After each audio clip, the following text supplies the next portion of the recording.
मंत्रिपरिषद के मेरे साथी वित्त मंत्री श्रीमान अरुण जेटली जी, वित्त राज्य मंत्री श्रीमान जयंत सिन्हा जी,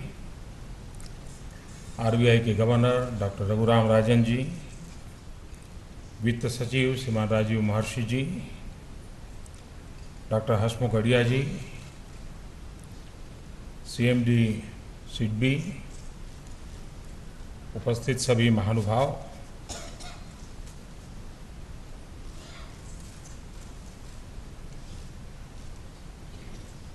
हमारे देश में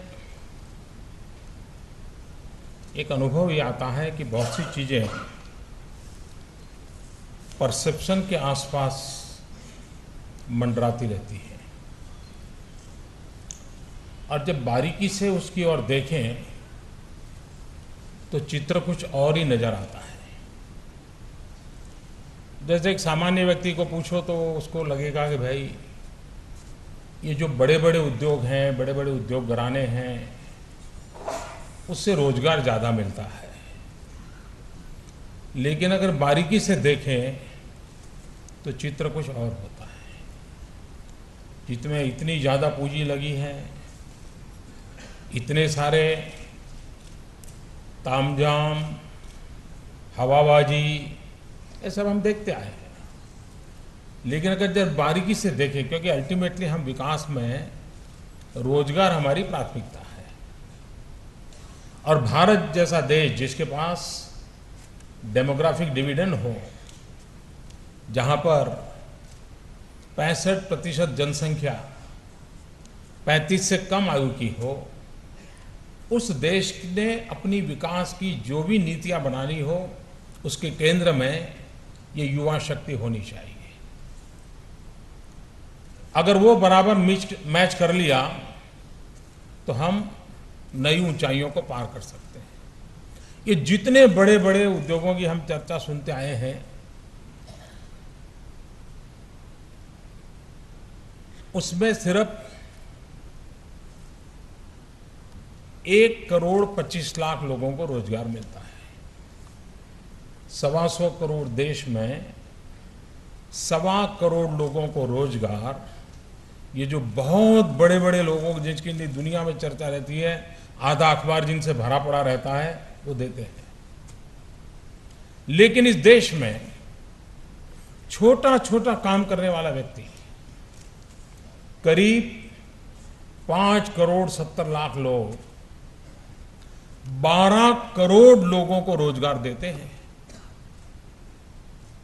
उन 1.25 करोड़ रोजगार देने वाले लोगों के लिए बहुत सारी व्यवस्थाएं सक्रिय है, लेकिन 12 करोड़ लोगों को रोजगार देने वाले लोगों के लिए थोड़ी सी हम मदद करें तो कितना बड़ा फर्क आ सकता है, इसका हम अंदाज कर सकते हैं। और ये 5,75,00,000 जो इस क्षेत्र में काम करने वाले लोग हैं, जो स्वरोजगार एक प्रकार से हैं, दर्जी होंगे, कुम्हार होंगे, टायर का पंक्चर करने वाले लोग हैं, साइकिल की रिपेयरिंग करने वाले लोग हैं, अपनी एक ऑटो रिक्शा लगा के काम करने वाले लोग हैं, सब्जी बेचने वाले गरीब गरीब लोग हैं। उनका पूरा जो कारोबार है उसमें ज्यादा से ज्यादा हिसाब लगाया जाए तो 11 लाख करोड़ रुपयों से ज्यादा उसमें पूंजी नहीं लगी है। यानी सिर्फ 11 लाख करोड़ रुपयों की पूंजी लगी है, 5,75,00,000 उसका नेतृत्व कर रहे हैं और 12 करोड़ लोगों का पेट भरते हैं। ये बातें जब सामने आई तो लगा कि देश में स्वरोजगारी के अवसर बढ़ाने चाहिए। देश की इकोनॉमी को ताकत देने वाला, जो नीची पायरी पर जो लोग हैं, उनकी शक्ति को समझना चाहिए और उनके लिए अवसर उपलब्ध कराने चाहिए। और इस मूल चिंतन में से ये मुद्रा की कल्पना आई है। मेरा अपना एक अनुभव इसमें काम कर रहा था, क्योंकि सिर्फ आर्थिक जगत के लोगों के आंकड़ों के आधार पर निर्णय करना उतना सरल नहीं होता है, लेकिन कभी कभी अनुभव बहुत काम आता है। मैं गुजरात में मुख्यमंत्री रहा, तो मैंने पतंग उद्योग की तरफ थोड़ा ध्यान दिया। अब गुजरात में पतंग एक बड़ा त्योहार भी हो रहा है के रूप में मनाया जाता है, और ज्यादातर अच्छा वो पूरा एनवायरमेंट फ्रेंडली इंडस्ट्री है, कॉटेज इंडस्ट्री है, और लाखों की तादाद में गरीब मुसलमान उस काम में लगा हुआ है। 90% से ज्यादा पतंग बनाने वाले का काम गुजरात में मुसलमान करता है। लेकिन वो वही पुरानी चीजें करता था। वो पतंग उसको अगर 3 कलर का बनाना है तो 3 कलर के कागज लाता था, पेस्टिंग करता था और फिर पतंग बनाता था। अब दुनिया बदल चुकी है, 3 कलर का कागज प्रिंट हो सकता है, टाइम बच सकता है। तो मैंने चेन्नई की एक इंस्टीट्यूट को काम दिया कि जरा सर्वे कीजिए इनकी मुसीबत क्या है। उन्होंने पूरा कठिनाइयां क्या है। अनुभव ये आया कि छोटे छोटे लोगों को थोड़ी मदद की जाए, थोड़ा स्किल डेवलपमेंट हो जाए, थोड़ी पैकेजिंग सिखा दिया जाए, आप उसमें कितना बड़ा बदलाव ला सकते हैं। मुझे आज कहने से आनंद होता है कि जो करीब 35 करोड़ का पतंग का बिजनेस था, थोड़ी सी मदद की, वो पतंग का उद्योग 500 करोड़ क्रॉस कर गया था।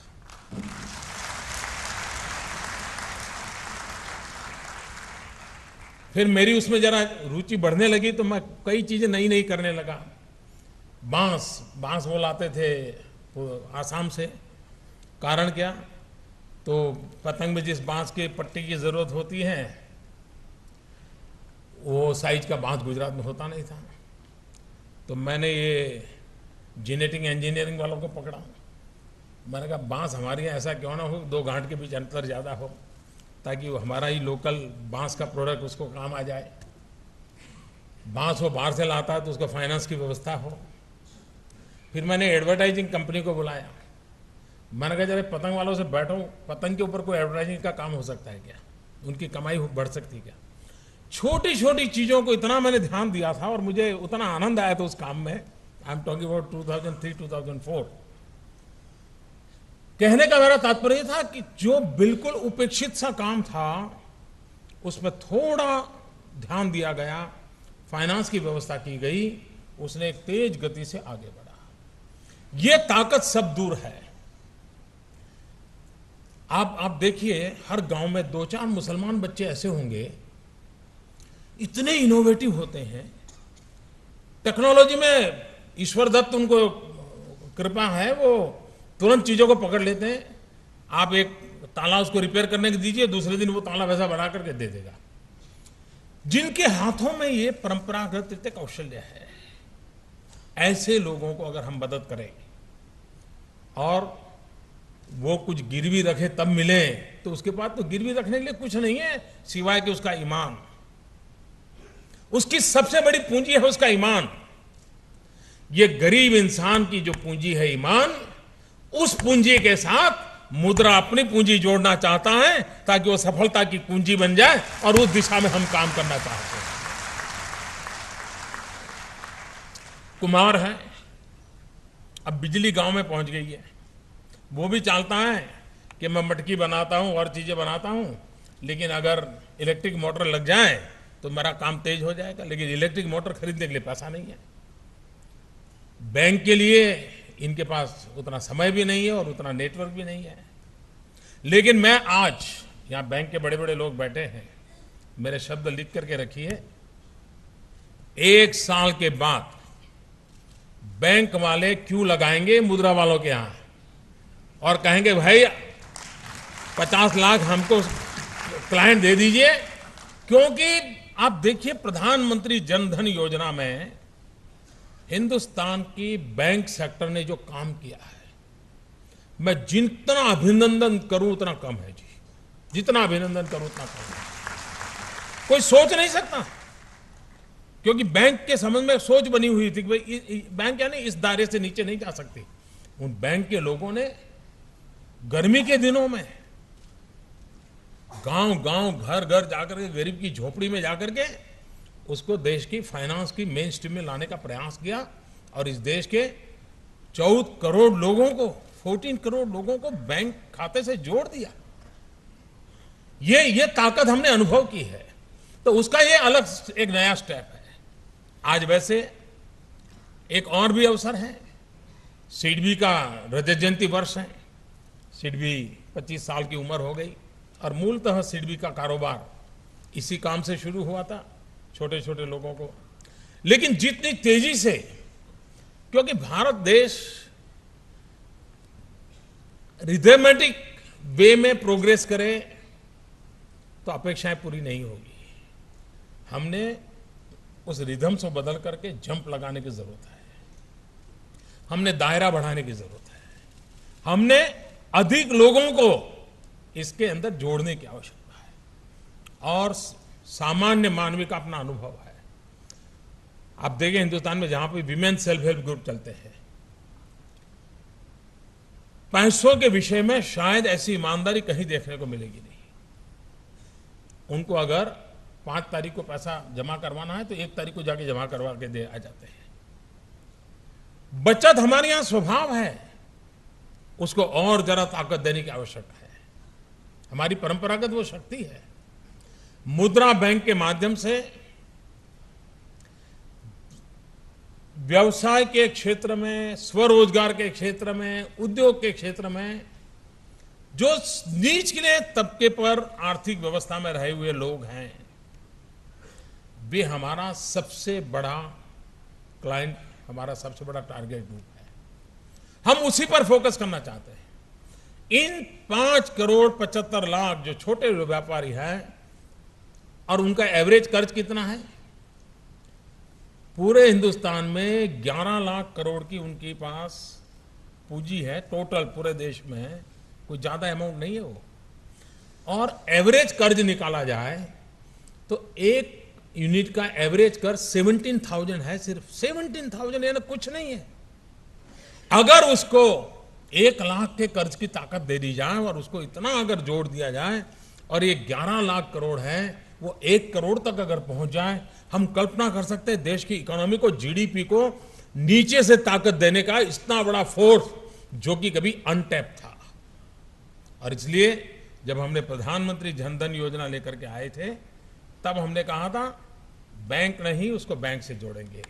आज जब हम मुद्रा लेकर के आए हैं तो हमारा मंत्र है जिसको फंडिंग नहीं हो रहा है, जो अनफंडेड है, उसको फंडिंग करने का हम बेड़ा उठाते हैं।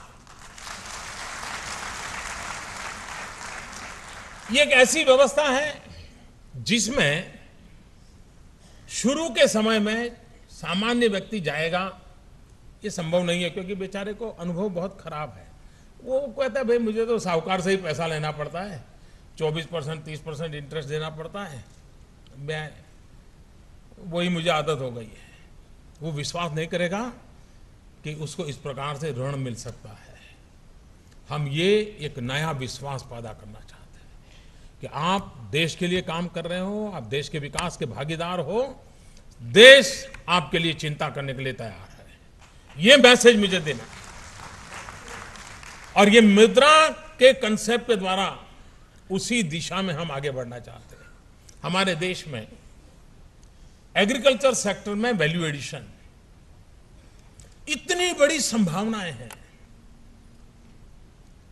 अगर उसकी एक विधा को डेवलप कर दिया जाए तो हमारे किसान को कभी संकटों से गुजरना नहीं पड़ेगा। और ये छोटे छोटे एंटरप्रेन्योर के माध्यम से ये पूरा नेटवर्क खड़ा किया जा सकता है, जो सामान्य किसान जो सामान्य पैदावार करता है उसमें वैल्यू एडिशन का काम करे और स्थानीय स्तर पर करे। कोई बहुत बड़ी व्यवस्था की आवश्यकता नहीं है, अपने आप उसका काम आगे बढ़ जाएगा। और हम देखते हैं आम उसको बेचना है तो बेचारे को कम पैसा मिलता है, लेकिन अगर एक छोटा सा यूनिट भी हो और आम में से अचार बना दे तो ज्यादा पैसा मिलता है, और अचार को भी अच्छा बढ़िया बोतल में पैकिंग करे और ज्यादा पैसा मिलता है, और कोई नटी बोतल लेके खड़ी हो जाए तो और ज्यादा पैसा मिलता है, एडवर्टाइजिंग होता है तो। यानी वक्त बदल चुका है, ब्रांडिंग, एडवर्टाइजिंग, इन सारी चीजों की जरूरत पड़ गई है। हम ऐसे छोटे छोटे लोगों को ताकत देना चाहते हैं, और उनको अगर ताकत मिलती है तो देश की इकोनॉमी की नीचे की धरातल जितनी ज्यादा मजबूत होगी, उतनी देश की इकोनॉमी को लाभ होने वाला है। और जब ये मैंने आंकड़े बताए तो आप भी चौंक गए होंगे कि इतना बड़ा तामझाम, 1.25 करोड़ लोग रोजगार पाते हैं, और जिसकी ओर कोई देखता नहीं है वो 12 करोड़ लोगों के पेट भरता है। कितना बड़ा अंतर है। ये जो 12 करोड़ लोग हैं, 25 करोड़ को रोजगार देने की ताकत देते हैं। वो पोटेंशियल पड़ा है। और ज्यादा कोई शासकीय व्यवस्था में बड़े बदलाव की भी जरूरत नहीं है। थोड़ी संवेदनशीलता चाहिए, थोड़ी समझ चाहिए, और थोड़ा प्रोएक्टिव रोल चाहिए। मुद्रा एक ऐसा प्लेटफॉर्म खड़ा किया गया है जिस प्लेटफॉर्म के साथ उसको आज छोटी मोटी फाइनेंस की व्यवस्थाएं चल पड़ी है। दुनिया में कई जगह पे प्रयोग हुए हैं माइक्रो फाइनेंस के। मैं चाहूंगा कि हम पूरे विश्व में माइक्रो फाइनेंस के जो सक्सेसफुल मॉडल है, हम भी उसका अध्ययन करें, उसकी जो अच्छाइयां हैं, जो हमारे लिए सूटेबल है, हम इसको अडॉप्ट करें। और हिंदुस्तान इतना बड़ा देश है कि जो चीज नागालैंड में चलती है वो महाराष्ट्र में चलेगी जरूरी नहीं है। विविधता चाहिए, उन विविधताओं के अनुसार, स्थानीय आवश्यकताओं के अनुसार अपने मॉडल बनाए, उसकी रिक्वायरमेंट करें। वरना हम दिल्ली में बैठ करके टेलर के लिए ये, और फिर कहेंगे कि तुमको ये मिलेगा, तो मिल नहीं बैठेगा। वो वहां है, उसी को पूछना पड़ेगा, भाई बताओ तुम्हारे लिए क्या जरूरत है। ये अगर हमने कर दिया तो हम बहुत बड़ी मात्रा में समाज के इस नीचे के तबके को मदद कर सकते हैं।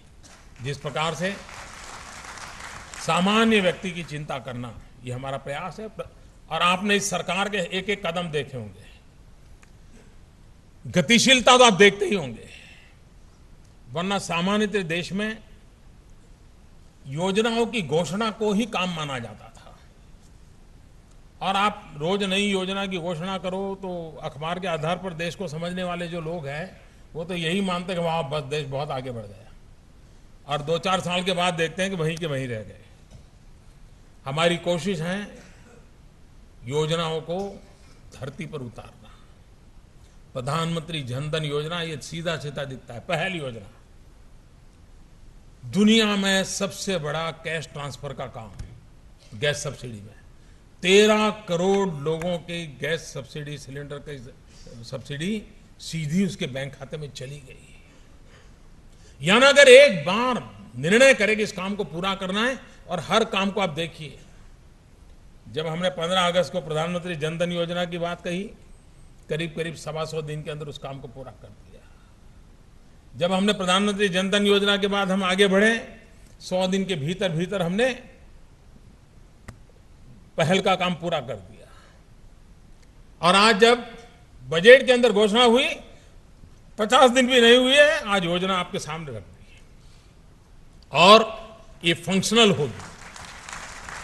और उसका परिणाम मैं कहता हूं 1 साल, मैं ज्यादा समय नहीं कह रहा, 1 साल के भीतर भीतर हमारी जो एस्टैब्लिश बैंकिंग सिस्टम है वो मुद्रा के मॉडल की ओर जाएगी। मैं दावे से कहता हूं, क्योंकि इसकी ताकत, उसकी ताकत पहचान में आने वाली है।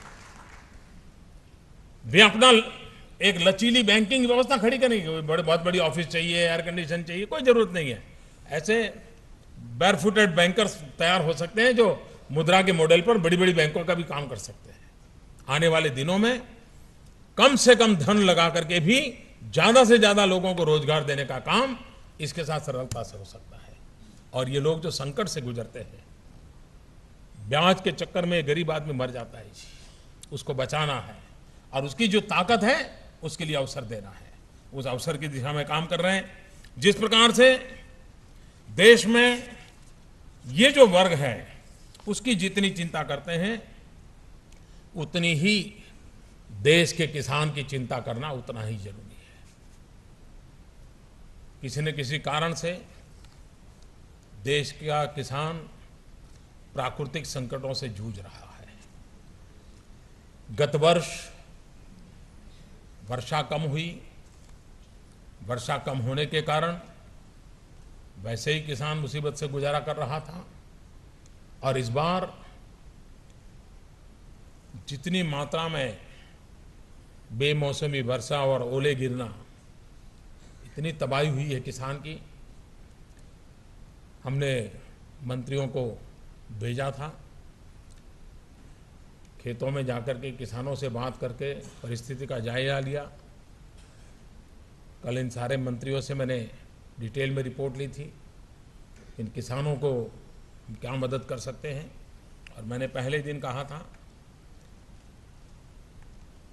कि किसान को इस मुसीबत से बचाना, उसका साथ देना, उसको संकटों से बाहर लाना, ये सरकार की, समाज की, हम सब की जिम्मेवारी है।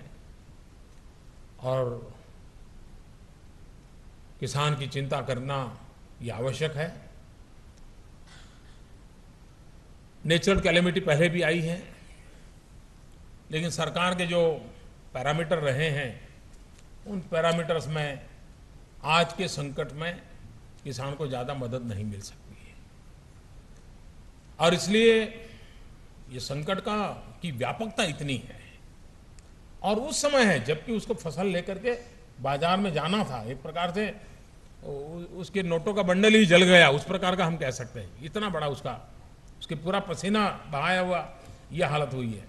और इसलिए हमने इंश्योरेंस कंपनी को भी आदेश किया है कि बहुत ही प्रोएक्टिव होकर के उनकी तुरंत मदद की जाए। बैंकों को हमने आदेश किया है कि बैंक भी उनके जो कर्ज हैं उनके संबंध में किस प्रकार से रिस्ट्रक्चर करें ताकि उनको इस संकट से बाहर लाया जाए। सरकार की तरफ से भी एक बहुत बड़ा अहम निर्णय हम करने जा रहे हैं। अब तक खेत में 50% से ज्यादा अगर नुकसान हुआ हो तभी वो उस मदद पाने के लिस्ट में आता है। 50% से ज्यादा नुकसान होगा तभी आप मदद मिल सकती है। अगर 50% से कम हुआ है तो मदद नहीं मिल सकती। राज्यों के मुख्यमंत्रियों का भी एक सुझाव था कि साहब ये नॉर्म्स बदलना चाहिए। हमारे मंत्री अभी जाकर के आए, उन्होंने प्रत्यक्ष देखा, और ये सब देखने के बाद एक बहुत बड़ा महत्वपूर्ण निर्णय हमने किया है कि अब किसान का वो जो 50% के नुकसान वाला जो दायरा था उसको बदल करके 33% भी अगर नुकसान हुआ है तो भी वो किसान हकदार बनेगा। उसके कारण मुझे मालूम है बहुत बड़ा बोझ आने वाला है, बहुत बड़ा बोझ आने वाला है, लेकिन किसान को 50% वाले हिसाब में रखने से उसको ज़्यादा लाभ नहीं मिलेगा। 33% जो कि कईयों की मांग थी उसको हमने स्वीकार किया है। और उसको हम, दूसरा विषय है उसको जो मुआवजा दिया जाता है। देश में आजादी के बाद सबसे बड़ा निर्णय पहली बार हुआ है 50% को हमने 33% लाना। और दूसरा महत्वपूर्ण जो आजादी के बाद आज तक इतना बड़ा जंप नहीं लगाया है किसानों को मदद करने में, हम इतना बड़ा जंप इस बार लगा रहे हैं। और आज उसको जो मदद करने के सारे पैरामीटर्स हैं उसको अब 1.5 गुना कर दिया जाएगा। अगर उसको नुकसान में पहले 100 रुपया मिलता था, 150 मिलेगा, लाख मिलता था तो 1.5 लाख मिलेगा। उसकी मदद 1.5 गुना कर दी जाएगी। कभी हमारे यहाँ इंक्रीमेंटल होता था 5%, 2%, 50% वृद्धि। और ये किसान को तत्काल मदद मिले। राज्यों ने सर्वे का काम किया है, भारत सरकार और राज्य सरकार मिलकर के उसको आगे बढ़ाएगी। लेकिन मैं चाहता हूं कि हमारे देश के किसानों को जितनी मदद हो सके उतनी मदद करने के लिए ये सरकार संकल्पबद्ध है, क्योंकि आर्थिक विकास की यात्रा में किसान का भी बहुत बड़ा योगदान है और हमारी जीवन नैया चलाने में भी किसान का बहुत बड़ा योगदान है। बैंक हो, इंश्योरेंस कंपनी हो, भारत सरकार हो, राज्य सरकार हो, हम सब मिलकर के किसान को इस संकट की घड़ी से हम बाहर लाएंगे, ऐसा मुझे पूरा विश्वास है। फिर एक बार मैं सिडबी की इस रजत जयंती वर्ष के प्रारंभ पर उनको मैं बहुत बहुत शुभकामनाएं देता हूं। और सिडबी आने वाले दिनों में नए लक्ष्य को लेकर के और नई ऊंचाइयों को पार करने में सफल होगा, ऐसी मेरी शुभकामनाएं हैं। और मुद्रा प्लेटफॉर्म, प्रधानमंत्री मुद्रा योजना आने वाले दिनों में देश की आर्थिक जो पक्की धरोहर है उसको जानदार बनाना, शानदार बनाने के काम में मुद्रा बहुत बड़ा रोल प्ले करेगी। और ये पूंजी उसकी सफलता की कुंजी बने, ये मंत्र को हम चरितार्थ करेंगे। इसी एक शुभ आशय के साथ आज इस महत्वपूर्ण योजना को प्रारंभ करते हुए मुझे खुशी हो रही है। मेरी बहुत बहुत शुभकामनाएं। धन्यवाद।